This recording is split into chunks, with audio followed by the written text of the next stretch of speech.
ఓం శ్రీ రంగనాథ పరబ్రహ్మణే నమః. శ్రీ రంగనాథ స్వామికి సంబంధించిన ఒక శ్లోకంలో సప్త ప్రాకార మధ్యే అని ఉంటుంది. అలాగే కావేరీ మధ్య దేశే అని కూడా ఉంటుంది. సప్త ప్రాకార మధ్యే అంటే 7 ప్రాకారాల మధ్యలో కావేరీ నది మధ్యలో కొలువై ఉంది శ్రీరంగంలోని శ్రీ రంగనాథ స్వామి దేవాలయం. ప్రపంచంలోని అతిపెద్ద దేవాలయం శ్రీ రంగనాథ స్వామి దేవాలయం శ్రీరంగం తమిళనాడు రాష్ట్రంలో ఉంది. అందరూ అనుకుంటారు కంబోడియా దేశంలో ఉన్న దేవాలయమే పెద్దది అని. కానీ ఉత్సవాలు, పూజలు, వ్రతాలు, భగవంతుడికి సంబంధించిన అన్ని కైంకర్యాలు చేస్తున్న అతిపెద్ద దేవాలయం ప్రపంచంలోనే ఇది. శ్రీరంగం దేవాలయం ఒకవేళ మనము చూడకపోతే మనిషి జన్మ ఎత్తి ఏదో మిస్ అయిన ఫీలింగ్ అయితే తప్పకుండా ఉంటుంది.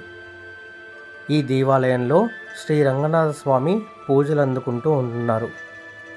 108 దివ్య దేశాలలో అంటే వైష్ణవ సాంప్రదాయం ప్రకారం 108 దివ్య దేశాలలో మొట్టమొదటిది అత్యంత ప్రాముఖ్యమైన దేవాలయం శ్రీరంగం. అన్ని గోపురాలు ఇలా రంగుల్లో ఉంటాయి, కానీ ఒక్క గోపురం మాత్రం తెల్లగా ఉంటుంది. తురుష్కులు, మొహమ్మదీయులు దేవాలయాలపై దండెత్తినప్పుడు ఇక్కడ ఉన్న సంపద అంతా దోచుకొని వెళ్ళే క్రమంలో ఈ దేవాలయం పైకి దండెత్తి వచ్చినప్పుడు ఆ సైన్యాధిపతిని ఇక్కడ పనిచేస్తున్న ఒక నర్తకి ఏమరపాటుకు గురి చేసి అతన్ని ఆ గోపురం పైకి తీసుకువెళ్ళి అక్కడి నుంచి తోసేస్తుంది. ఆ తర్వాత తాను ఆ గోపురం పైనుంచి దూకి ఆత్మార్పణం చేసుకుంటుంది. ఆ త్యాగానికి ఫలితంగా ఆ గోపురానికి ఇప్పటికీ కూడా తెల్ల రంగు మాత్రమే వేస్తుంటారు. ఇది దేవాలయం లోపలికి వచ్చాక కనిపించే దృశ్యం. శ్రీ రంగనాథ స్వామికి సంబంధించిన ఎన్నో ఉత్సవాలు ఈ దేవాలయంలో అత్యంత ఘనంగా, పవిత్రంగా, వైభవంగా నిర్వహిస్తూ ఉంటారు. మీరు ఈ దేవాలయంలో ఎన్నో వింతలు, విశేషాలు, అద్భుతమైన దృశ్యాలు చూడవచ్చు. అందులో మొట్టమొదటిది విష్ణుమూర్తికి ఎదురుగా ప్రతి దేవాలయంలో మనం గరుత్మంతుణ్ణి చూస్తూ ఉంటాం. ఇక్కడ ఉన్న గరుత్మంతుల వారి విగ్రహం ప్రపంచంలోనే పెద్దది. ఏ దేవాలయంలో కూడా గరుత్మంతుల వారు మనకు అంత పెద్దని రూపంలో దర్శనమివ్వరు. ఇక్కడ తప్పకుండా మనము దర్శనానికి వెళ్ళేటప్పుడు గరుత్మంతుల వారిని దర్శనం చేసుకోవాలి. ఇక్కడ ఉన్న శిల్పకళ అత్యద్భుతం. ఈ గోపురమే ఇంతకుముందు నేను చెప్పిన ఆ తెల్ల రంగుని వేసి ఉన్న గోపురం. దేవాలయం మొత్తం 250 ఎకరాల విస్తీర్ణంలో ఉంటుంది. అంటే దాదాపుగా ఒక చిన్న ఊరు ఈ దేవాలయం లోపలే నివసిస్తూ ఉంటుంది.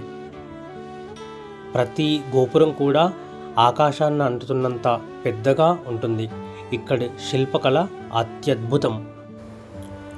ఈ దేవాలయంలో మరొక విశేషం ఏమిటంటే 2 శతాబ్దాల క్రిందట పరమపదించిన శ్రీ రామానుజుల వారి శరీరం ఇంకా చెక్కు చెదరకుండా ఇక్కడ అలాగే ఉంది.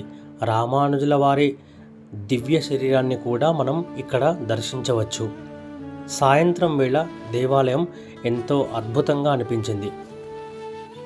ఇందులోని మూల విరాట్టు ఇక్ష్వాకు వంశానికి చెందిన కులదైవం. ఈ మూల విరాట్టుని విభీషణుల వారికి శ్రీరాముల వారు బహుమతిగా ఇచ్చినప్పుడు వారు అర్ఘ్యం ఇవ్వడానికి కావేరీ నది దగ్గర ఆ విగ్రహం కింద పెట్టినప్పుడు అక్కడే ఉండిపోయారట రంగనాథ స్వాముల వారు. అలాగే నువ్వు ఎలాగో రావట్లేదు స్వామి, దయచేసి నీ చల్లని చూపు లంకపై ఉండేటట్లు తిరుగుమంటే ఆ విగ్రహం అకస్మాత్తుగా లంక వైపు చూస్తున్నట్టుగా తిరిగిందట. అప్పటి నుంచి ఈ దేవాలయాన్ని ఎంతోమంది రాజులు పలు విధాలుగా అభివృద్ధి చేయించారు.